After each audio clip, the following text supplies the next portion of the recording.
इसमें जो लफ्ज मैं बोलूं वो पहला लफ्ज जो आपके दिमाग में आया वो आपने मेरे मुंह पे मार देना है। पिंडी बॉयज, छिछोरे, आर्मीना राना, खूबसूरत, सिया, पहली फिल्म, पेपिस चिकन, मजे की है। दावर महमूद, मजे का है, मुझे क्या पता।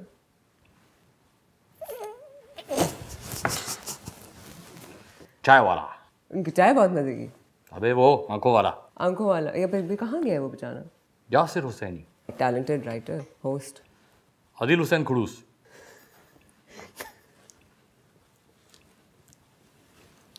अहमद अली चिकना। बहुत अच्छा है। पहली चीज दिमाग में क्या आती है? सस्ती शोहरत।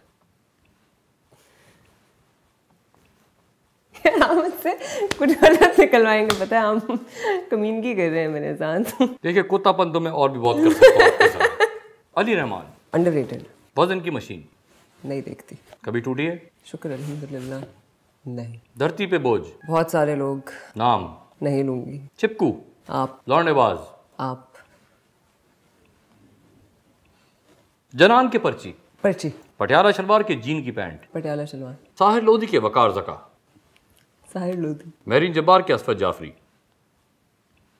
हरीम पतली के हरीम मोटी, हरीम सेक्सी, थिएटर के फिल्म, फिल्म, इमरान खान के रेहाम खान, इमरान खान।